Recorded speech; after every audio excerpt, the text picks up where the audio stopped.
Yankees Files podcast. We are back. I'm Will Harris, and because it's playoff baseball time and I'm in Chicago, you're Steve Bartman, and the rest of you are fans of the team that finished the season with the most Fangraphs WAR from hitters, the most runs in baseball, the most home runs in baseball, the highest WRC plus in baseball, the batting champion, and presumably, hopefully, the MVP. That team is the New York Yankees. That player is Aaron Judge. Steve, we got Yankees Red Sox in a short series to go to the ALDS starting Tuesday afternoon, Tuesday evening. We have a ton to get into on this podcast. This 162nd edition of the Yankees Files podcast, a full season, your first regular season as a full-time co-host of this podcast is wrapped up. Yeah. We have a ton to get into. But first, as always, how are you doing? I mean, I'm good, right? It's a weird thing right now, feeling what we're feeling at this moment, because it wasn't that long ago. I'm sitting here saying 60% chance they make the playoffs. Yep. Right, which wasn't a great odds, and to now, obviously, very comfortably made it the playoffs. Played extremely well in September, probably the best they've played all season. Was down the stretch there. The Yankees, which was notably had the best record and run differential in the American League, and they're playing a wild card series. Yes, it is outrageously frustrating. I said it going into the Orioles series. I said, if it stays this way, that they're tied and they have the best record in the American League and they're playing a wild card series, I'm probably going to say some not nice things about the seeding system, which I don't feel the need to even get into. We all knew the rules when we started the season, so it's not like this was sprung upon us or anything, but something doesn't feel right here. Doesn't feel like that this should be the way things are. I don't have a good, necessarily a good alternative to offer up, but regardless, it doesn't matter now. They played great down the stretch. They had the best record in the American League. And I mean, if you had told me that a month ago, whatever it was, where we were sitting here a little bit more concerned, I would have not signed up for it. I would have been so happy. I would have been dancing for joy if you had told me they were going to end with 94 wins from where they were. Like, unbelievable end of the season. So many things to enjoy about this season. We hit on that a little bit last episode, but for all the frustrations and everything, this season kind of rocked in so many ways. It was just some annoyances in there in the middle, and it's frustrating, and some things you can't control with injuries and the like. But man, this is a good season. This was a good first podcast season. A lot of different emotions, a lot of ups and downs. We kind of went through the gamut of everything, and here we are. It was a much better first podcast season than Whipple and I had, which was 2021. Which, that was tough. It was similar to 21 in some ways, but different in some meaningful ways. Much better team here than 21. Much better team. Yeah. So I think we should start by pointing out that, like, this team has the best record in the American League and the best run differential in the American League. They finished the season winning 8 in a row. And notably, for a team that versus last year lost a Cy Young winner, a future Hall of Famer and generational offensive talent, and also Clark Schmidt. Yep. And they won exactly the same number of games that they did last year. Mm-hmm. That is remarkably impressive. And I think I've been saying this basically since the trade deadline, but there are a lot of people who owe Brian Cashman apologies for the way they have treated him over the course of recent years. Ever is probably a good answer. But, like, I mean, go back to, how far back do you want to go? Go back to the 2016 trade deadline. Mm-hmm. The moves that the Yankees have made in that span to be consistently so competitive are really impressive. And I think one ought to be appreciative of the fact that even though it feels like the Yankees should have won a World Series in this span by now, they are there all the time. Almost no team is as consistently good as the New York Yankees. And it's amazing that so much of the analysis of this team is about what they're doing wrong. And I understand that that's what sells, but there is so much they are doing right. And look no further than Ben Rice and Cam Schlittler on the player development side. Mm-hmm. Look no further than Cody Bellinger and Jazz Chisholm on the acquisition side. Look no further than Trent Grisham on the like evaluation and unlocking talent and playing the right matchups side. Look no further, hopefully, than Camilo Doval on the fixing guys with crazy stuff side. I mean, there are so many areas where you can credit what this team has done, and the impulse and desire to instead say, well, look at all these silly errors they made and they should have played better in this game and that or whatever is just so disappointing, because if any other team lost guys the caliber of Juan Soto and Garrett Cole and then won exactly the same number of games year over year, you would not hear an end to the praise that they got. Absolutely. And look at how the Dodgers played this year. Look at the Mets. Look at the Astros. Like, only two teams in baseball won more games than the Yankees. Only one team in baseball had a better run differential than the Yankees. I feel like that's getting lost. The success of this season is getting lost in the fact that if the Yankees had won one more game anywhere, they'd be the number one seed in the AL, and that's what everyone is focused on. It's agonizing. And it's interesting, I think, coming from me, because I've been the one kind of beating the drum that like those early losses are going to hurt you. But even me, I'm not sitting here. You can't think like that now that you're here. You know what I mean? Like in the moment, I'm like, that loss sucked. You never know when that could come back. But then now that you're here, it doesn't really matter. And the Yankees, look, they did exactly what they needed to do here down the stretch. I mean, if you had told me going into those final 3 games against Baltimore that they would sweep them, I said that I would say they're going to win the division. I would have assumed Toronto would have lost a game. Thanks a lot, the Rays. Yeah, that sucked. Ian Seymour is now on my shit list. But yeah, regardless, it is what it is. And I find it kind of hilarious that, do you know who you were just echoing? You would never guess the sentiment that you are echoing from somebody you would never imagine, who has been praising lately after a whole season of not doing that. Praising the organization. No, it's Sal Licata and whatever that other guy on SNY is. Oh, really? They went off on a rampage talking about how fans just whine about the Yankees and they're always in contention and no one appreciates it. Brian Cashman is unbelievable at his job, and how dare you even get on Aaron Boone for it? Was like a different universe. It's like finally people are coming around. Like less than a month ago, they were talking the exact opposite. So really, it's just selling to whatever audience is currently willing to bite. But it was just so alarming and shocking hearing that come from them. That's surprising. But it's the truth, though, and I hope more people can start to realize that these short series here are just.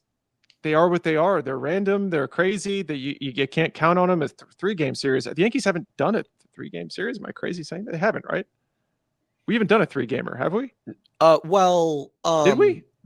In 2020 against Cleveland. Was that a 3-gamer? Okay. That was a 3-gamer. Wow, that feels like forever. But it was like that obviously was not a permanent part of the format at that point. That was just a 2020 thing, 2020. Right? Yeah, because then they obviously played a 1-game playoff the next year. That's why it feels like it didn't happen. Yeah, because I remember that. Yeah, I remember that too well. Don't want to even think about that right now. Yeah. Let's hope Max Fried's ankle is okay. Yes. So yeah, we have a lot to get into about this playoff series that is upcoming. But first, we have a few things. Do you want to talk about a few things? I like things, especially when they come in fuse. Nice. So Mr. Name That Yank at Name That Yank on Twitter has submitted another trivia question for you, Steve. Love it. There are 10 pitchers with at least 50 innings pitched in the postseason for the Yankees since 1990. And I'll give you 2 options. Okay. You can either try to name all 10, or you can name the 5 with the lowest earned run averages. How about I just start throwing names out and we see which one I'm better at doing? Okay. Well, I mean, I don't know. Okay, so we're talking about this playoffs. 50 innings pitched in the last 35 years in the playoffs. And but the people at the low, you said lowest ERA, or what was the? The other part It's of it, the other 5, the lowest what? Yeah, so that you could name the 5 guys with the lowest ERAs. And those people also have 50 innings. Yeah, there are only 10 guys with 50 innings. And the lowest ERAs within those 50 innings is what we're talking about. You could name the 5 lowest ERAs within those 50 innings if you'd like. All right. Well, we're going to have Andy Pettit's in there somewhere. Andy Pettitte is in there. He is not in the top 5 in ERA. That's fine. I mean, Mariano Rivera might, honestly, 50 innings is too much. Is he? Nope, though? it's not That's too insane. much. Rivera has a 0.7 ERA in at least 50 innings, and he is first on the ERA list, obviously. That's psychotic. Yes. I mean, is CC in there? CC is in there. He's not in the top 5 in ERA either. He's 6th. Is Messina in there?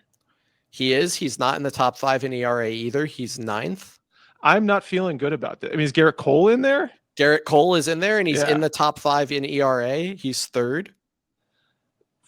I'm weirdly like, is Tanaka in there? Tanaka's in there, and he's 5th in ERA. So you have 1, 3, 5, 6, 8, and 9. I'm assuming all of these are very obvious for me, right? Like all these names are people I'm like, yes, of course. Yeah. I am not feeling good right now. My brain is just not. Okay. Okay. One guy has what else do we got? One guy has a brother or half brother who shut the Yankees down in the World Series once, or at least had a very good World Series start for that same team, but maybe prior. It's not helping me. All right. Let's just think. I mean, like, this guy also won a World Series. This guy was really good in the playoffs. Is Clemens in there? Clemens is in there. He's 7th. Okay. All right. That seemed. Is Wells in there? Like David Wells? Wells is in there. He's tied with Tanaka. He's 4th. So you're now missing. You're missing 2 and 10. 2. So 2 should be like. That's the guy with the half brother. The half brother. Yeah. What am I not thinking? Is he a starter or is he starter? Also, era? I think one. Well, no, late 90s, early 2000s. So it's that era. Okay. Yeah. Also won a World Series, I believe, with the White Sox. Of course. It's El Duque. It is El Duque. Livan Hernandez, half brother. Yes. Livan Hernandez, half brother. And now 10. I don't know, like Jimmy Key or something. No, he didn't. No, that's not a bad guess. No. It's a guy you hear from a lot. Guy hear from a lot. Cone? Yeah. There we go. All right. Well done, Steve. Hey, well done. Did it. Needed some training wheels on there, but I got there. You named those Yanks. I named the Yanks. All right. So we have a number of listener and follower questions, and since it's the playoffs, I think we just got to answer all of them. Let's do it. From Duffy at @DuffySports_. Shout out Chick-fil-A. What would you consider a successful line against Crochet tomorrow that makes the game reasonably winnable? One that puts the Yankees in the lead. I don't know. Yeah, whatever that is. Yeah, I don't know. I mean, if you offered me 3 runs in any number of innings, I'm probably taking it. So I am inclined to agree with that. Yeah. I think one thing that I want to look up is what is the greatest number of pitches he's thrown this year? Good question. Oh, wow. I was looking at his game log, he's gone 100 pitches or more 16 times. He's a dog, man. Which I would not have expected. It's interesting considering all the concerns about his durability and everything. And I mean, he pitched 205 innings. He led the American League in innings, which you would not have expected from a guy who had only like 219 innings before that. Since 2020 to 2024, 219 innings.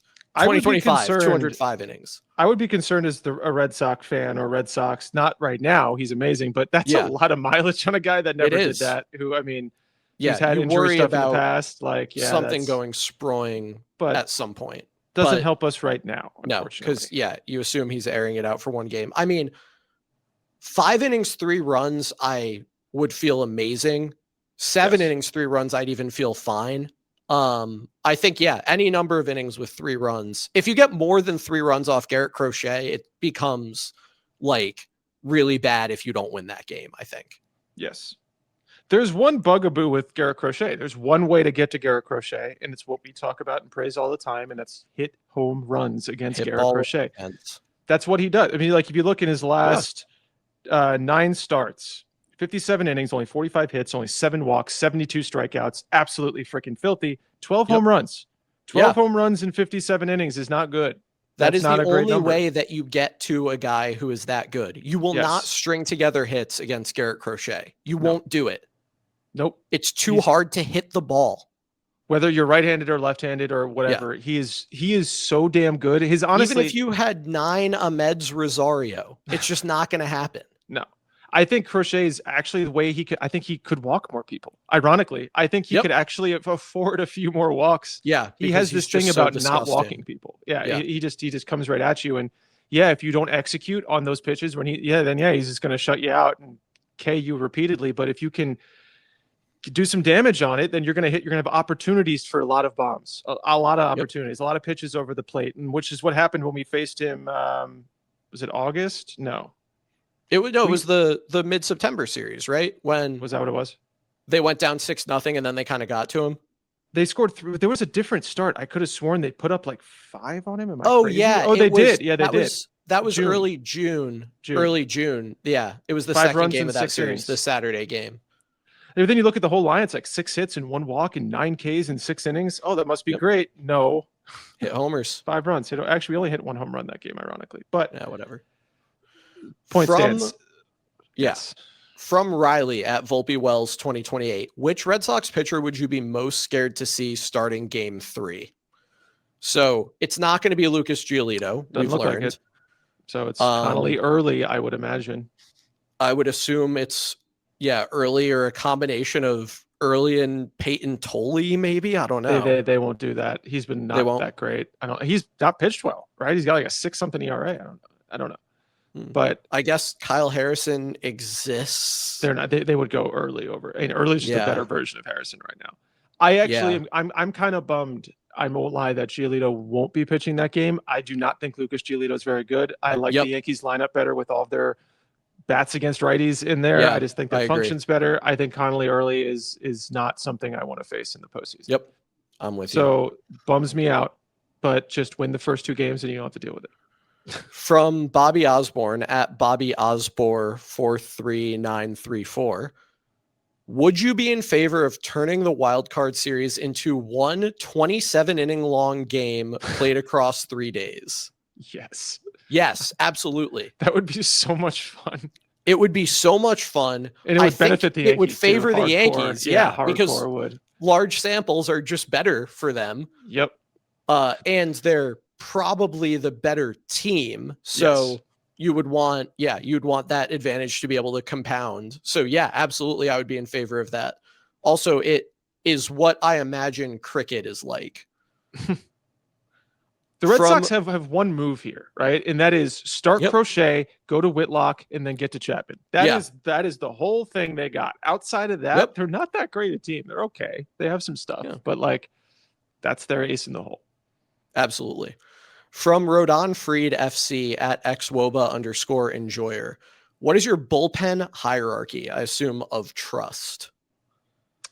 I think Bednar's safely number 1. Devin, number 2. Yeah, agree. I think I'm firmly at Devin. It does get murky after that. It does. Of where you want to line it up. I don't know if I trust Luke Weaver right now. I definitely don't really trust Fernando Cruz right now. No, he doesn't throw strikes. No, and Camilo Doval trust Doval. Has the ability to be nasty and has been lately, but like he could lose the strike zone at any moment. I think for me, I'm probably Weaver 3. Yeah, I think I don't like it, but Bednar, Devin, Weaver, Tim Hill in the right situation for Tim Hill to be pitching, right? And then Cruz, Doval. I might put Doval above Cruz right now. I know that might seem stupid. Yeah, it doesn't. No, I understand. I don't know. I have it. It's because especially because he had this injury and he came back and it hasn't been the same. It's not like it's just the performance kind of. No, there was like a clear marker of when things changed. So also Doval just chucking 100 and getting swinging strikes is a really exciting thing for Camilo Doval to be doing. 5 innings, no runs, only 1 hit, I think, 8 strikeouts in his last 5 times out. So It's really good. Only 1 walk, I think, too. So yeah, it's that someone like that could make or break what happens here. You know what I mean? Just having totally Camilo Doval going out there and pitching like he can pitch is unhittable. If you have that all of a sudden, that's just a game changer. It's huge. I mean, From Spirit of the Rage at Bry S314. This is kind of an interesting question, but I think we might both reject the premise. What aspects or what about this team feels more playoff proof than last year? Like, what aspects do you think are better? Where is this team better than last year's team? I mean, we can answer that question, but I don't know about the playoff proof. Yeah. Where is this team better than last year's team is one that I think we would buy into a little bit more. You know, even though I think the overall WRC plus is only slightly higher than last year, the way this lineup is you have so many more hitters with a well above average WRC plus. It's a different harder to get through. Yes. Well, yeah, it's harder to get through Judge, Rice, Bellinger, Jazz, Grish. You don't really feel like you have a dead inning almost ever. Like everyone that comes up, you feel like we can score this inning. You know, you're not waiting to get back to Soto and Judge every now, time. Glaber, Soto, Judge, really good. There was Jazz was there. Yeah, he didn't hit much in the playoffs, but Jazz was there. Wells was there. He was hitting. He was better. Yeah. So I do think the lineup is deeper, though. I would rather have, if you told me I could trade Bellinger and Grisham for Juan Soto, I would.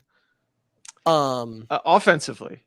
Yes, offensively. Yeah. Defensively, you're in a shit show. Yeah. That's another area where they're better is defensively. I think ultimately, truly, I would, considering both elements of it, I'm happier with Grisham and Bellinger than I would be with Soto, which I feel kind of nasty even saying.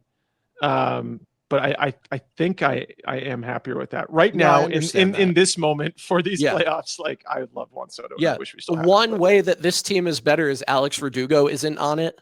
No Verdugo, no Rizzo. You know, like Rizzo plays. Yeah, first base is like real and good.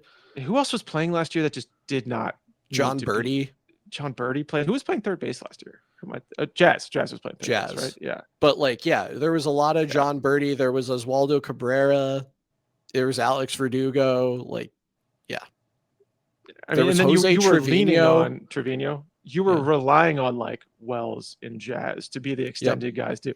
Now you got bats that are a little better than those. Well, Jazz himself is better than he was then too. So yes, I think this is just better in almost every respect. I don't know in what way. Maybe the bullpen's not quite as comfortable potentially as last year. Maybe. I don't know if that's even true. Yeah, I mean, Weaver was just so reliably untouchable. Yeah, I know. Which was something, but like Clay Holmes was awesome in the playoffs. I don't know that the Yankees have a number of guys who could put up a performance of that level. I don't know that we have anyone who necessarily will. I mean, David Bednar is a damn good pitcher. So he is. I really but I was David treating Bednar. him as like the Weaver equivalent. One, the one you have. Yeah. From Shugs at Shugs_30. This is purely vibes based and not a question. But I think because they get one day off between game 162 and wildcard game 1, we'll finally see good Aaron Judge in the playoffs. In my opinion, he's always been a guy that plays his best when he doesn't have too many days off in a row. It's a conspiracy I agree with, but I can't prove. Yeah, I can't prove it. Maybe. Here's what's going to happen though. If he does hit in this series, it'll prove it right. Yep. In quotes, if you're not watching. Yeah. And if he doesn't, then Aaron Judge is just awful in the playoffs, right? He just can't do it. It's not the delay. He's just can't handle the moment or some nonsense shit like that. So it's ridiculous. From Rob Sasso at Sasso CT, where were you when you found out Evan Meek was a 2010 All-Star? I'm not familiar with Mr. Meek. Because I was in seat 11F of United Airlines 737 this morning. That Evan name Meek, sounds familiar, but I'm not. Yeah, that's not he was a reliever for the Pirates in the late aughts and early tens, and I assume he was. No, well, Andrew McCutchen had to have been an All-Star in 2010 too, right? Probably. I was going to say he must have been there. I was going to Yeah. say Meek must have been their only All-Star that year. 10 might have but been when it started to go. No, he's still play. He had to have been really good in 10. He's still playing. There's no way he was already declining in 10. yeah, he was not an All-Star in 2010. It was his second year. He Really? was good, but he was not an All-Star. Oh, so that's still early for him. Yeah. Okay, that makes sense. Yeah, it looks like Evan Meek was their only All-Star that year. So okay. Interesting. Fair. What Fair year play. while you're on it, what year did Kutch win MVP? Because it's what, 12? Is that right? 13, 12? I'm no longer there. Let me go back to it. He won MVP in 2013. He went 13. Okay. third, first, third, fifth in 12 through 15. Gotcha. Yeah. Great player. Love Kutch. Great player. Love Great Kutch. player. Good Yankee too. Yeah. Small sample. Yeah. Very good. Absolutely. Yankee. From Dingers at Dingers, but the E is the number 3. Any thoughts on how to use Rosario and Slater and Goldschmidt, referencing the Crochet platoon situation? Well, my take that some people don't agree with is don't play Austin Slater. I don't think you can play Austin Slater, unfortunately. Some people that I like and respect their opinion of greatly are coming at me saying that I'm just reading into small samples. I'm like, when the small sample is 16 Ks and 25 at bats and your only hit you got, I'm pretty sure, was against a righty anyway. Maybe he has 2 of them. One of them was against a lefty. I don't remember, but I know one of them was against a righty. How can I sign up for that? He's not good enough to worry about this. I don't know. Austin Slater does not make me feel confident. 16 Ks and 25 plate appearances, man. I mean, that's hard to do. Yeah, I mean, he has a negative 41 WRC plus as a Yankee with a 0% walk rate and a 64% strikeout rate. I think he was a good idea. I think if he didn't get hurt and he got the at-bats, maybe this is a different story, but I just don't see how you can throw him in there in the most important game. I would take Grisham taking a walk potentially over Slater's, whatever. So we also got a question from Waleed Harani. Game 1 lineup, keys to the win, vibe check. So with the Slater thing out there, let's go left to right. You got Belly, Trent, Judge. Yes. Okay. On the infield, do you have Ahmed Rosario at third base? It sounds like they're going to play him at second base from what I'm reading, which is interesting because Jazz, then does he not play? I don't know. I don't know what I would do there. I don't like Jazz matching up against Crochet. It doesn't seem good. I don't like Jazz matching up against Crochet. I don't really like Jazz matching up against Justin Wilson. I definitely don't like him matching up against Aroldis Chapman. No. There's a world where Jazz doesn't play at all in the Tuesday game. The Tuesday game. Yeah, possibly. But I mean, I feel like they could go to more of their right-handed relievers if we're stacked up with righties, though. You're more likely to provoke a righty. So I don't know. So, but it seems like from what I've read, Caballero might play third because they like the better defense there with Fried on the mound. So you have Caballero at third, you have Volpe at short, you have Rosario at second. I'm not saying I feel good about it, but I think that's probably, And then I think everyone assumes it's Goldie at first with Wells behind the plate. It hurts to not have Rice in there. Yeah, I'd really like Ben Rice to be in the lineup. Me too, but I don't see... You have to play Goldie. It's what he's there for. This is what he's here to do. Yeah. And you could catch Ben Rice over Wells, but then you're playing this game of, look, maybe this left-handed at-bat against Crochet is a throwaway anyway. Yeah. And wouldn't you want the defense, the guy who's worked with Max Fried all year, the better pitch framing, all that. So I do think you have to catch Wells. I think you do. I think that what we just said is understandable and arguable and defensible if that's what they run with. Totally. From Rob.csv at good for Rob with 2 B's and the number 4. Should I go to the game? Do you want to roll the dice on your heart, man? It's a fair response, and I understand that you're kind of joking, but I will say this. I couldn't go to that game. I would not. I would not choose to go. It's interesting that you say that because I've been thinking a lot about like living in New York and the access that I have to the Yankees and to Yankee Stadium and, the ability that I have to just kind of like go to a game when I feel like going to a game. And what I've learned is you don't know for how long you will have that opportunity. Like, I know how long I'm going to be living in New York, and I want to maximize these opportunities while I live in New York. That's a different question, but yes, And I get that. As a result, like, and this is how I felt last year about stuff like going to the World Series. I may never have the opportunity to go to the World Series again. Yep. And I would encourage anyone, Rob included, to think about not just this game is going to stress me out or I'm going to be so mad if they lose or any of that stuff. What last year, the biggest lesson that I think I took from last year is how important it is to appreciate the opportunity to do these things and witness these things and attend these games. I respect that. Because you just don't know when you're not going to be able to do that anymore for any variety of reasons. And very true. Accordingly, I would do that, even though it will be extremely stressful. It might be really disappointing. That's the risk you take. Don't get choked up, Will. It's okay, man. That's like in the video I made where I was playing Everybody Hurts by REM in the background while I talked about the 2024 season. Hey, that's a reference I get. I got that music reference. Yeah. There we go. I had like the worst cold. And in the middle of the video, I need to cough really badly. And it sounds like I'm starting to cry. No, I agree with all of what you're saying. It is slightly joking what I'm saying. I also like, I don't care how stressful it's going to be. If I had the chance to go to one of the World Series games last year, I don't even care if it was when they were down 3-0, I would have gone. This is a wild card game against the Red Sox. I don't know. I'm fine with not doing this one, man. Yeah, and I got to be honest, like obviously I'm not in New York because my job demands that I travel, and my season tickets happened not to come with wildcard series tickets. And I'm not all that broken up about missing this series if they advance.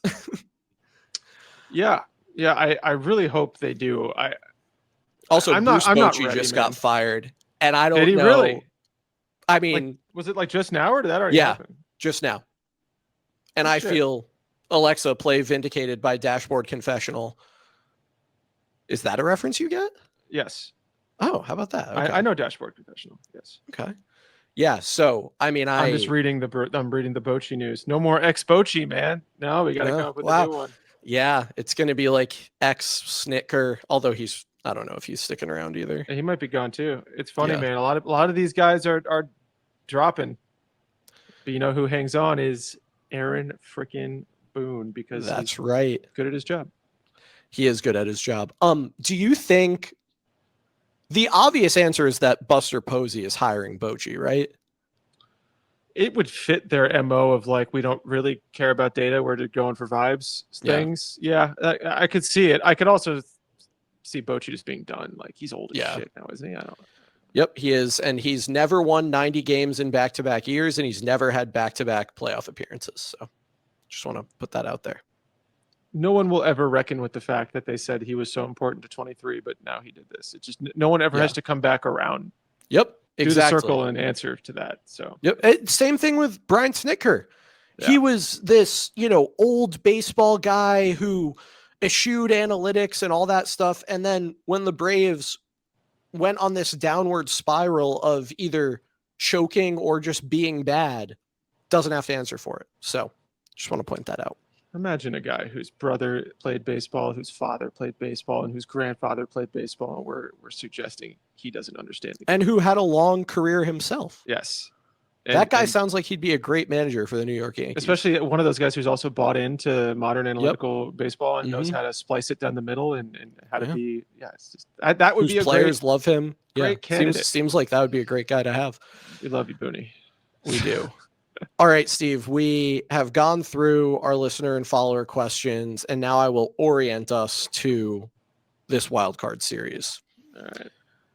Fangraphs gives the Yankees a 65.3% chance to win this series. That's high.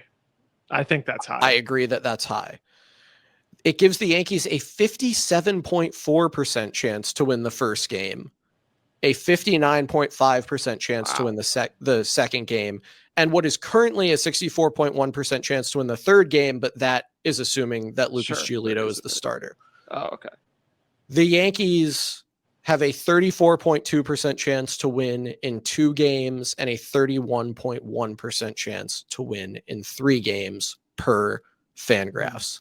The winner of this series will go on the road to Toronto to face the top-seeded Blue Jays in the ALDS. The Yankees have won, exactly, tied with the Yankees. The Yankees have won 1 playoff game against the Red Sox since a certain thing happened.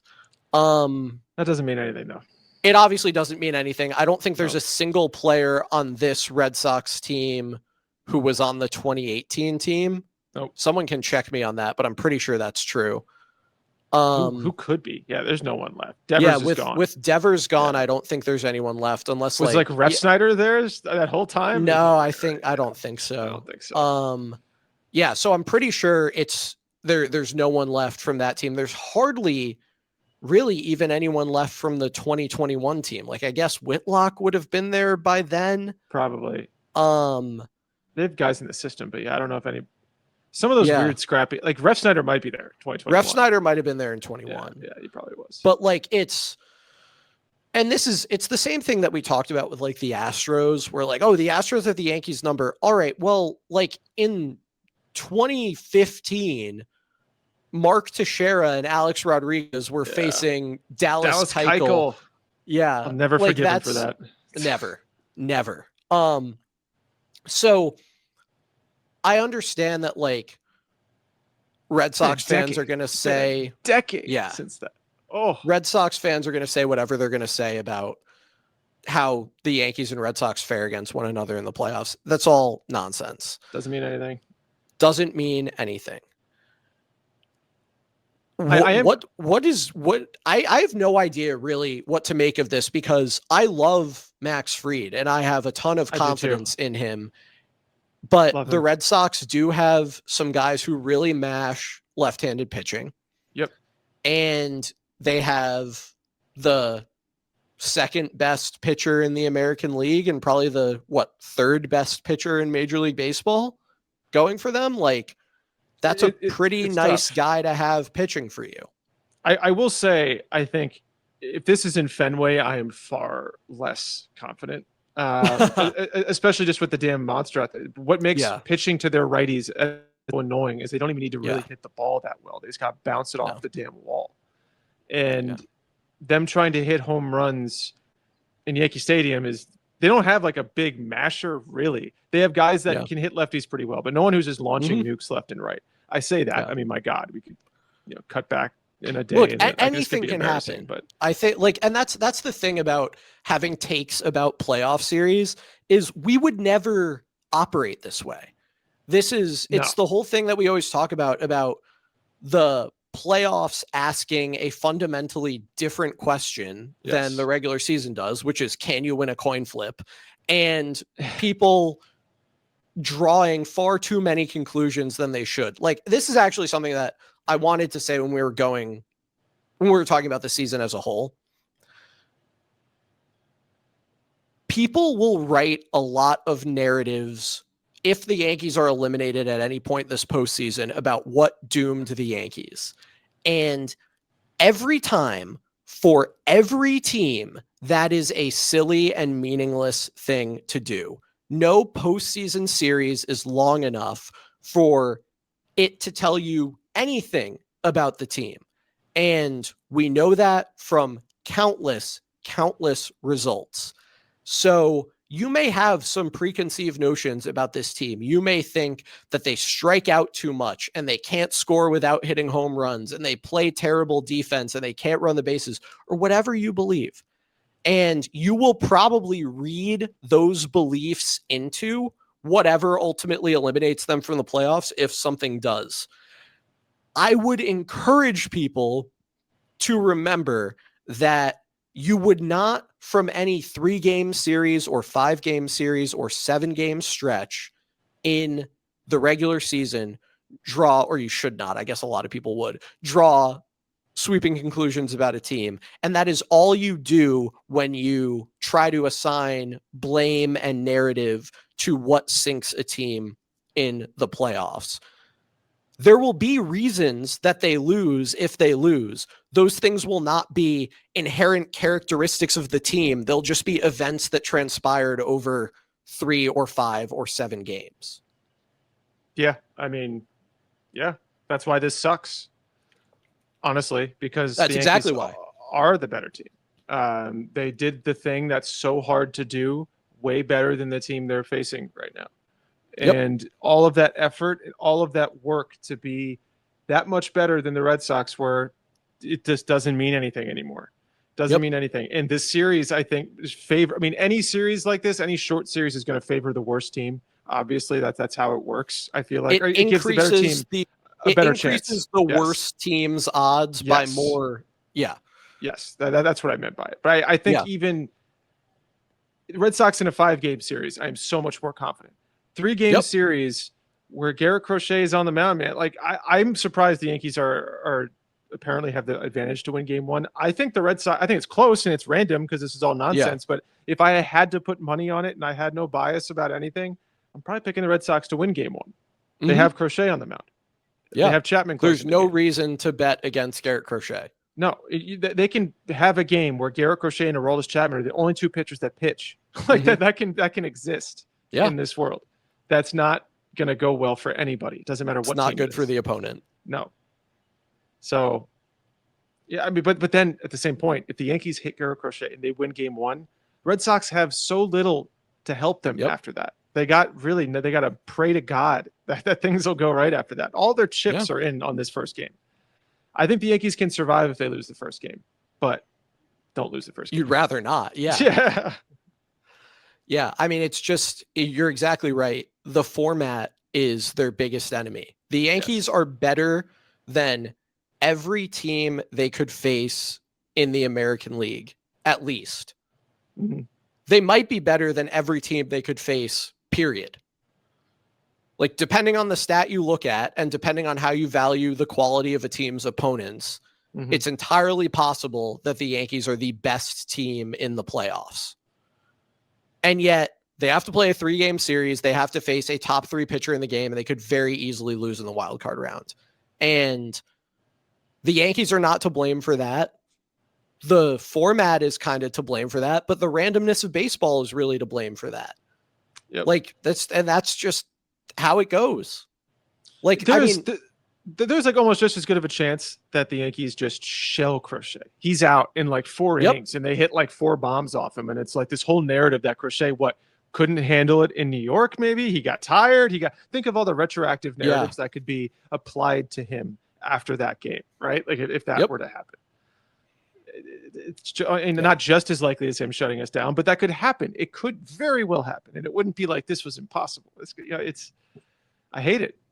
Max Fried could be great. Max Fried could be terrible. Judge could hit 2 home runs. He could strike out 4 times. Like there's just anything can happen. Yeah. It's just, this is the life of a baseball fan. And this is why it is so frustrating that the Yankees haven't won a World Series since 2009. This is why the playoffs are agonizing every year, because the pieces are there. They have enough.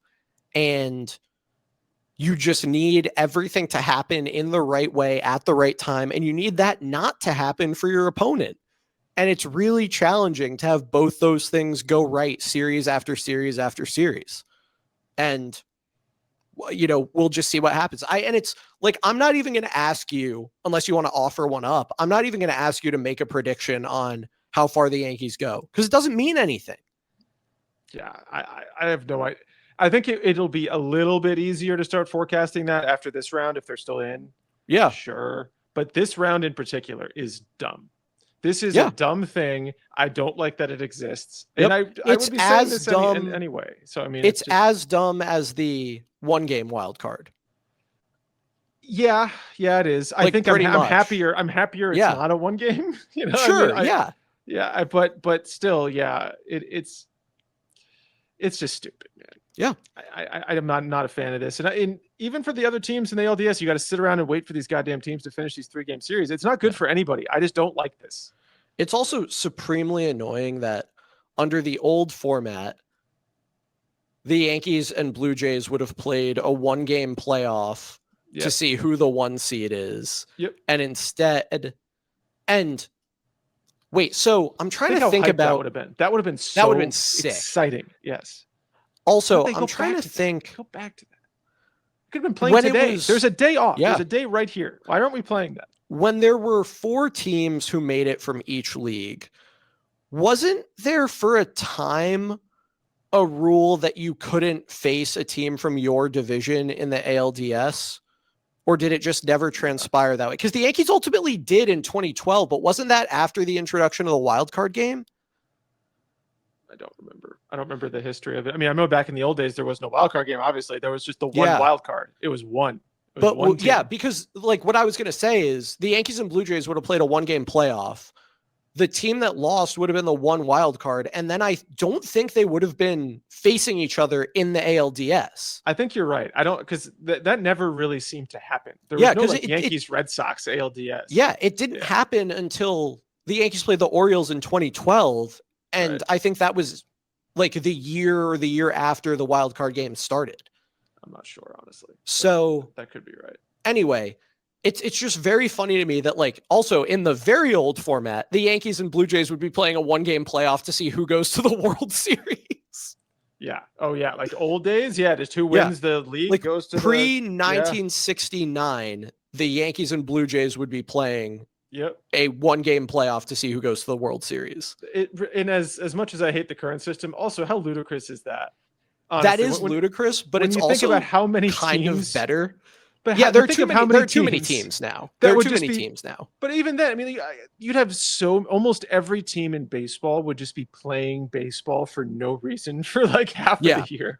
Well, there are only 16 teams, but yeah, you're right. You're completely correct. Yeah, what a ridiculous. Anyway, I would like to enter a plea to revert back to the 4 teams per league format because I like the 3 division winners, 1 wild card, and it put a greater premium, an appropriate premium, in my opinion, on being the better team. Have the Yankees yet benefit in maybe 2021? Was that how have they yet benefited from the expanded playoffs yet? Has that happened? Was it 21? 20, I guess, but that's different. Well, 20 was ridiculous. Yeah, 21, they were the road team in the wild card game, but like that would have just been a 1-game playoff. Like at any point, have they had the 5th best record? And you know what I mean? Like, would they not they had have the same record as Boston in 2021, right? I don't remember now. Let me see. I believe that's the case. And if that's the case, then there would have been a 1-game playoff anyway. I don't know. Yeah, they were both 92 and 70. So no, they have never had the 5th best record because they hosted in 2015, 2017, and 2018. So all those years they would have gone straight to the ALDS. So they've 2021, they've never benefited. It's only hurt them ever. Yep. So 2021 it was neutral. They've only ever hurt them. Until it benefits me, just get rid of the damn thing. And then if I need it, then we bring it back. Then bring it back. Then it's good. Yeah. So, yeah, I mean, I'm not excited. I'm not excited about any of this. I'm sorry. I wish I was. I think that's fine. I think that's fine. I like that the Yankees, regardless of how game 1 goes, will not have to face Garrett Crochet in game 2. Yes. Like, that's really nice. And I think a Connolly early Cam Schlittler game 3 would be such a chaotic outcome. But I do think that, and it's silly to say the longer the series because 3 games is nothing, but I do think that like, if it goes to a 3rd game, I do feel confident that the Yankees would win that game. More confident than I do that the Yankees will win game 1 at least. Yes, I agree but with that. The things I would do for them to just jump Crochet and be playing with a lead and just be able to sell out to win game 1, it would just feel so much better not to be playing on Wednesday with your back against the wall. If you win, I said it earlier, if you win game 1 for the Red Sox is absolute positive must win, or we're basically screwed. Yeah. The Yankees, and it's a 3-game series, so it's kind of true for both sides anyway. But Yeah. I mean, but for the Yankees, you're a little less screwed. You're a little less screwed than the Red Sox are going to be if they lose game 1. Oh, man. All right. Yeah, so I won't. I don't want this. I don't want this. Yeah. No, wild card series, terrible. It's terrible. I don't want to be in it. Especially with take the a nap best through it. record and run differential in the American League. It's just too stupid to be that good and be in this position right now. But so I won't ask you to make a prediction about how far the Yankees go, because I think that's dumb. We could be recording this weekend about the season being over, and that would really suck. Yep. I will ask you, and this is fully based on vibes, give me a batter and a pitcher who, for some reason or no reason, you think will have unusually good postseason performances. Unusually good. It's tough, man, because we're in this weird series. Like who is the 2025 Anthony Volpe? Or the 2025, 2022 Wandy Peralta? I have picks that I feel like other people would make, but I don't know if I believe them in my heart. You know what I mean? Okay. I think Jose Caballero is an easy pick for this kind of thing because he seems to just be involved in every damn thing.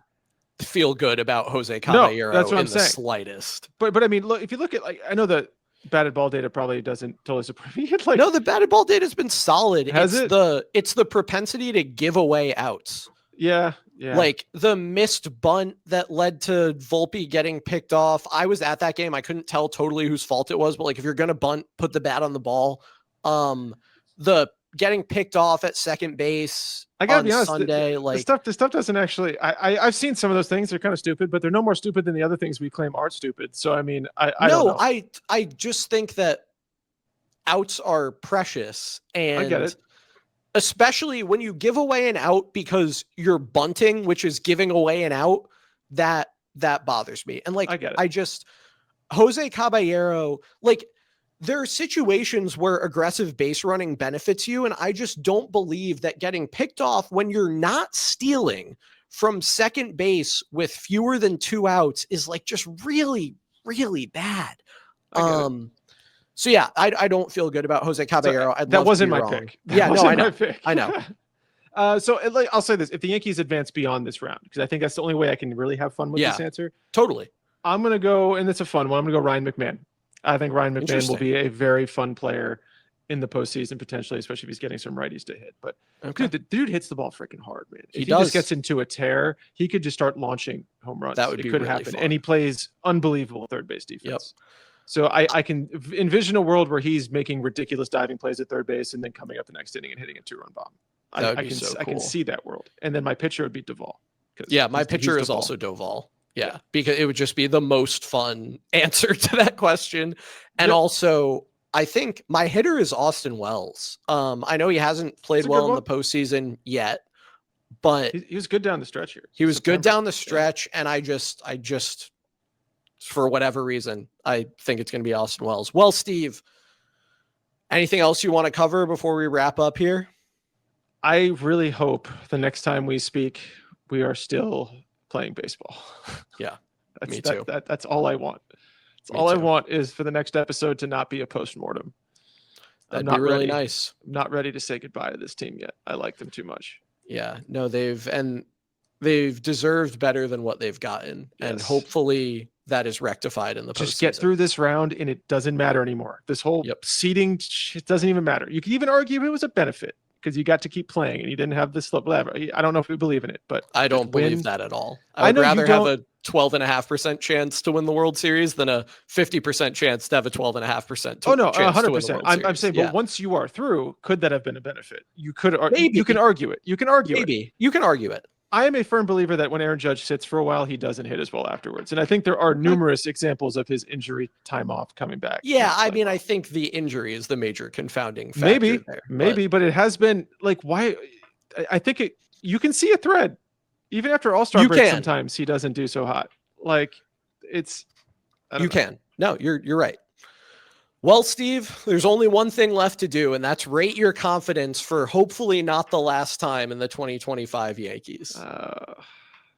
All right. Well, you know what? I've been playing with this number the whole damn time. So this is just a likelihood of getting through Oh, the Red come Sox on, series. don't do that. Well, what else could it be at this point? What else could It's that what it number always possibly is. stand for? Which is nothing.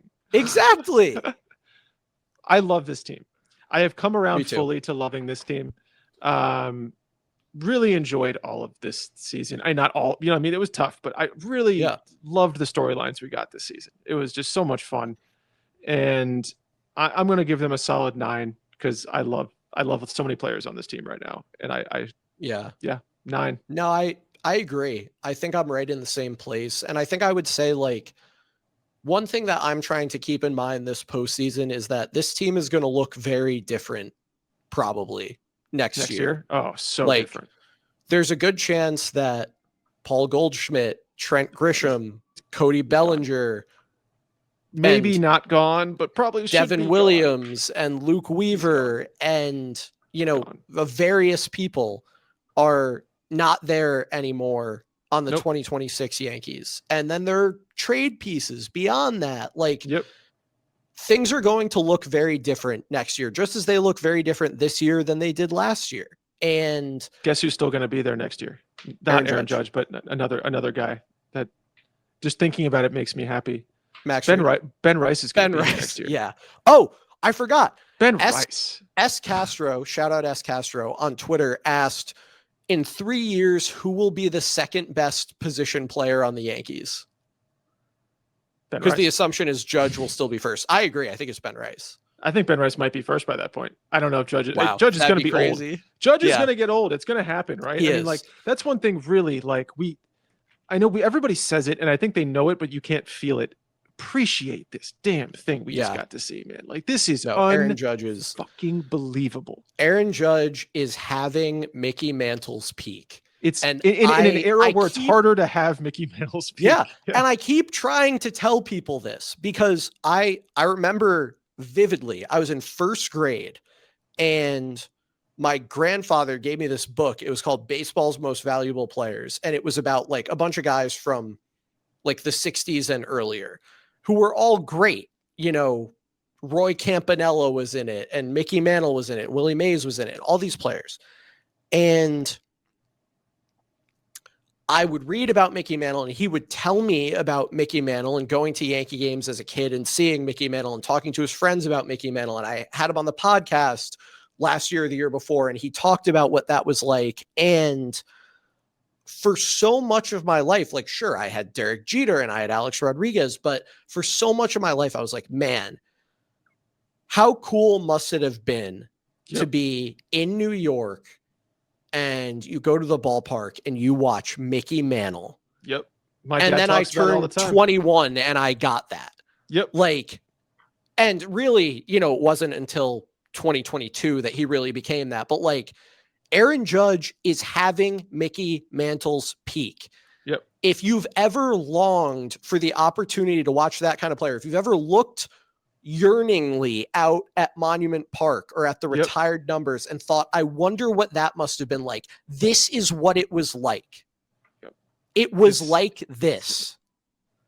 Yeah. When you look back at those numbers, you know, when I first got into statistics, it's like a 10-year-old and I'm like, it almost feels like a different era that you don't even care. It's like almost not applicable. You look at these numbers from so long ago and you're like, how could anybody ever have done that? That's ridiculous. And it's like, wait, what? You get to watch this happen. And people take it for granted. I think Yankees fans even sometimes take it for granted. Totally. Certainly average fans around baseball do not understand to the extent that this guy is doing what he's doing. It is, we will look back and we will know then, and it'll be fine because we'll all know the narrative. But this is, I will never see a hitter greater than this. I highly doubt it. No, that I will ever see a hitter this good. Yeah. And I mean, you have to have seen a hitter this great outside of the steroid era. You have to have conscious memory of the world 80 years ago. Yep. Like, you have to remember Ted Williams or Mickey Mantle. That's it. It's crazy. Mickey Mantle's a little less than 80 years ago, but Mantle's peak was mid 50s, not mid 40s, but He was amazing in 61 too, he was, but as we know. 56 is what I 56 consider the is prototypical craziest. Mantle year. Yeah. My favorite summer, whatever his book was that he wrote about Yeah. that. Yeah. Yeah, man, unbelievable. I hope this isn't the last one of these we get. And you know what I hope mean so, by too. these. Like, Yeah. I have no doubt he'll still be great for going on, Yeah. but like this is something just different.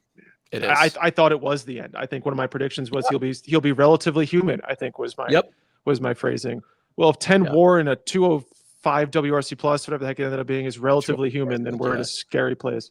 No, Yeah, he's unbelievable, and everyone ought to appreciate him. And I think that's a great note, as good a note as any, to end this podcast. Steve, it's been truly a pleasure having you on the podcast all season. I think that, I don't know if I've said this on the pod, but when Whipple told me that he was going to be stepping back, we both agreed that there was no clearer choice. It was obvious who should take that place. Yeah, come on.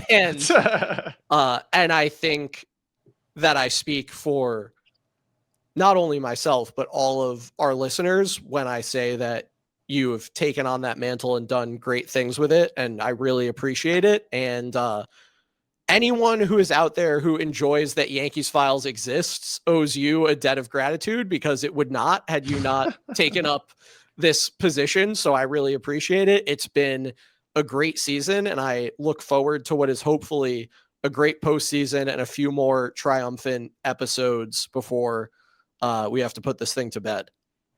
Yeah, it's been awesome. I mean, it's surreal watching you guys do this for a couple of years and then now doing it. It's been a really interesting companion piece to watching the season, because I'm having these thoughts anyway. So now here we are talking about them, and I felt more engaged with this season than ever, which is maybe one of the reasons why I love this team even a little bit more. Maybe. It's been awesome. It's a lot of fun doing this, even when I didn't want to do it a number of times in the middle of the season because I didn't want to talk about what was going on. That's the hardest part. But even then, it's like once you were done with it, it's like, I processed my emotions a little bit. Yeah, it's a little bit cathartic. Cathartic. Yeah. So it's great. Yeah. Thank you guys for inviting me to be on here, and hopefully this isn't the end of it. And we got more to do. All right. Well, people can keep up with what we do at YankeesFiles.com. They can find us on Twitter, where we are at Yankees Files. The podcast is available wherever you get your podcasts. We hope you rate, review, subscribe, like, share, interact with it in some positive way if you enjoy it. We hope if you don't enjoy it, you just download it, play it a bunch of times, juice our numbers. The video podcast goes up as an added bonus for our Spotify listeners, and you can get the whole video podcast on our YouTube channel, youtube.com/@crosstownsports. We will be back sometime, someplace, hopefully to recap a victorious wild card series, but back either way. And until then, let's go Yankees. Let's go Yankees, please. Let's go Yankees. And I say, hey, yeah, yeah, yeah, yeah, hey, yeah, yeah. I say, hey, I hate you for this. hit